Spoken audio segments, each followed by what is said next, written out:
got everybody online here. What we see right here is we've got the studio. This is Demo Studio 2. This is actually on a server in San Francisco. And the people that we're going to jam with are actually all over the world. So I'm going to ask them to do an introduction and type in where they're from. So here we go. Girly says, hey all, Stacey Bun Buskirk here in San Francisco. Jay says, hi, I'm Jay Griggs in New Orleans. Bowen says, good day from Florida. Bowen here. Engin Bongo says, Engin and Bongo, here we are, Ninja Tune in London. We're going to do what we call a vortex jam, which is that we go ahead and set up a loop in time. So say from bar 5 to bar 21, and then the music will just continue to play between those bars. What we've got here is, you see 120 beats per minute. So Stacey is our producer, and just like any recording session, whether it's virtual or, you know, an actual physical environment where you're all together, you've got to have somebody who's keeping control, otherwise it's utter chaos. We've got some parts coming in right now. These are coming in from Bowen. He's in Florida. So it sounds like a Florida kind of break. All right, great. Here's some more stuff coming in. It's coming in from Girly, and she's in San Francisco right there. So we'll let this play through. Again, I might see the graphic because I'm on a slow feed here, but it's still totally doable on consumer technology. You don't have to have a special line run to your house or anything like that.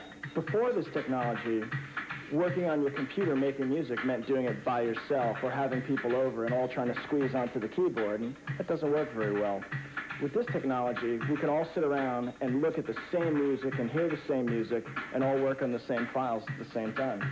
So these people, we all have the same password to get into the studio, and our usernames are authorized for access to the studio. So you can keep people out of your studio. Nobody's going to come and steal your stuff. So I'll go ahead and ask for permission to take a track.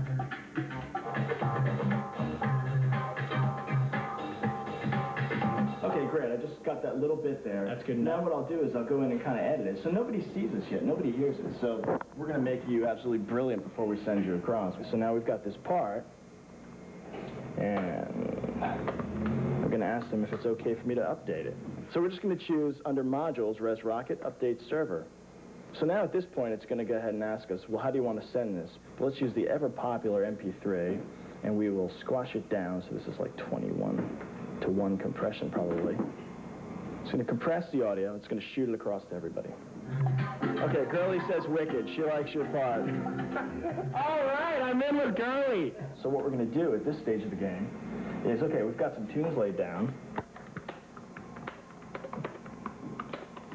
I'm going to ask her to do a mix track. What a mix track is actually controller data. Steinberg has the ability to automate an entire mix. So what we can do is bring up a mixing console for the entire contents of our music piece here.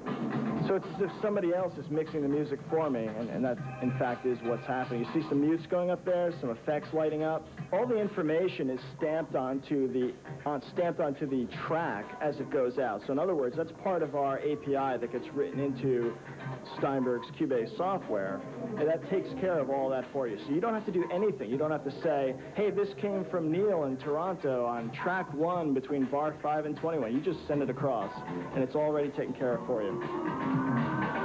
Wow. That's all it is to say, really. Wow.